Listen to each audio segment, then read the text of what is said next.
Hello all welcome to my channel Saranya talks. And మీలో కనుక నా వీడియో ఎవరైనా ఫస్ట్ టైం చూసినట్టయితే please do subscribe to my channel. And చాలా వ్యూస్ వస్తున్నాయి కానీ సబ్స్క్రైబ్ చేసుకోవడం లేదు. ప్లీజ్ సబ్స్క్రైబ్ చేసుకోండి. అండ్ నేనైతే హెయిర్ గ్రోత్ ఆయిల్ ప్రిపేర్ చేస్తున్నాను ఈరోజు. అండ్ దానికి కావాల్సిన ఐటమ్స్ అన్నీ చూపిస్తాను. తంగేడు పువ్వు, మందార ఆకు అండ్ మందార పువ్వులు, కరివేపాకు, అందులో పాటు నేను మైదా ఆకులు కూడా తీసుకున్నాను గుప్పెడు. అండ్ అలోవెరా అండ్ ఆనియన్ కూడా యాడ్ చేసుకుంటున్నాను. తులసి ఆకులు కూడా కొంచెం యాడ్ చేసుకుంటాను, ఎందుకంటే ఏవైనా ఇచ్చింగ్ లాంటివి ఉంటే పోతాయని. సో వాటికి ఇవన్నీ నేను ముందుగానే క్లీన్గా కడిగేసి పెట్టుకున్నాను. అవన్నీ కలిపి కొంచెం మిక్సీలో వేసుకొని మెత్తగా గ్రైండ్ చేసుకుంటున్నాను, ఎందుకంటే ఆయిల్ మరిగినప్పుడు మనకి ఆయిల్ ఆకులతో పాటు వెళ్ళిపోతుందని చెప్పేసి నేను మిక్సీ అయితే వేసుకొని పేస్ట్లా ప్రిపేర్ చేసుకున్నాను కొన్ని. సో ఆ పేస్ట్ని పక్కన పెట్టుకోవాలి. అలా మిక్సీ చేసుకున్న తర్వాత ఆ పేస్ట్ని పక్కన పెట్టుకొని అందులోకి కలోంజీ సీడ్స్ అండ్ మెంతులు కూడా యాడ్ చేసుకున్నాను. కలోంజీ సీడ్స్ కూడా మనకి హెయిర్ బ్లాక్గా ఉండడానికి చాలా యూజ్ అవుతుందంట. అలాగే ఫ్లాక్ సీడ్స్ కూడా కొన్ని యాడ్ చేసుకున్నాను. సో ఇవన్నీ ఇలా యాడ్ చేసుకోవడం వల్ల బెనిఫిట్స్ ఏంటంటే హెయిర్ రీగ్రోత్ ఉంటుంది అండ్ బ్లాక్గా ఉంటుంది. అండ్ వైట్ హెయిర్స్ ఏమైనా ఉంటే కూడా అవి బ్లాక్గా ఉంటాయి. కట్టెల పొయ్యి మీద ఆయిల్ హీట్ చేసుకోవాలని చాలా రోజుల నుంచి అనుకుంటున్నాను. అనుకోకుండా నాకు ఇలా కుదిరింది. సో ఐరన్ ప్యాన్ పెద్దది పెట్టుకొని, దాన్ని ఏమంటారంటే మేము మూకుడు అంటాము, మీరేమంటారో నాకు కామెంట్ బాక్స్లో కామెంట్ చేయండి.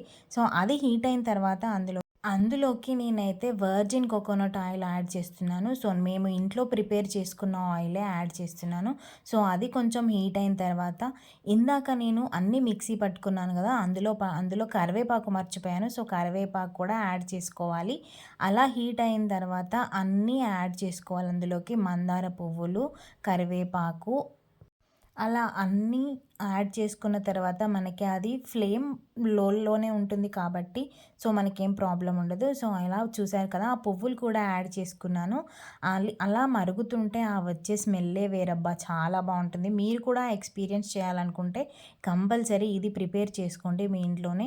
సో బయట మనము వేలకు వేలు పెట్టి కొనుక్కునే ఆయిల్ కన్నా మన చేతులతో మనం ప్రిపేర్ చేసుకున్న ఆయిల్ మనకి చాలా నచ్చుతుంది. సో అండ్ స్మెల్ కూడా చాలా బాగుంటుంది. అవి అడగంటకుండా కలుపుతున్నాము. సో అలా కలపడం వల్ల మనకి అంతా ఆయిల్ అంతా మిక్స్ అవుతుందని చెప్పేసి కలుపుతున్నాము. సో ఈ ఆయిల్ ప్రిపేర్ చేయడం చాలా వరకు నిప్పులపైనే అయిపోయింది. సో మీరు కూడా తప్పకుండా ట్రై చేయండి. అండ్ అందులోకి కలోంజీ అండ్ మెంతులు కూడా యాడ్ చేశాను.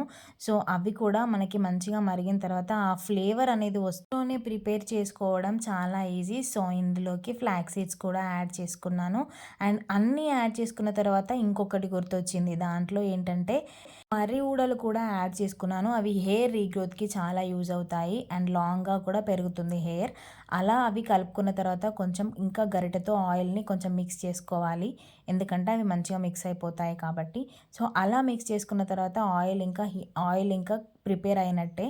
సో కలర్ అనేది చేంజ్ అవుతున్నప్పుడు మనం దింపేసుకొని పక్కన పెట్టుకొని, అది కొంచెం కూల్ డౌన్ అయిన తర్వాత ఒక క్లాత్ పెట్టుకొని దాంతో స్ట్రెయిన్ చేసుకొని యూజ్ చేసుకోవడమే, అంతే. ఎంతో ఈజీగా తయారైపోయే home made hair oil ready అయిపోయింది. సో మీరు కూడా తప్పకుండా ట్రై చేయండి. And do comment and please do subscribe to my channel. And thank you for watching my video.